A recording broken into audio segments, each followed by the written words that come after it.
Bhima 2.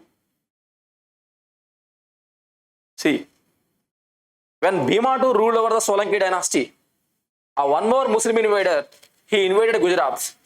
Who is that?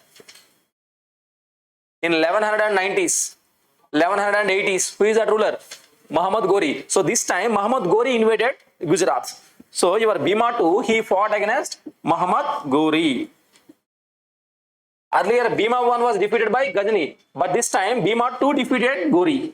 Right down. Bhima 2. During his reign,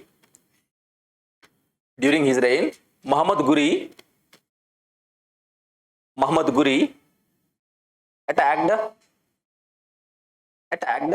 Gujarat.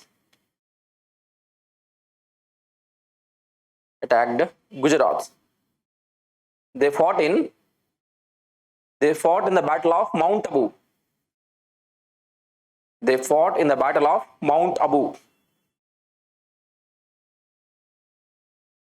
Bhima 2 defeated Muhammad Ghori.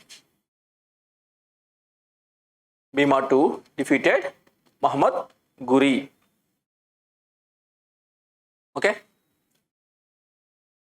that's all about your Solanki.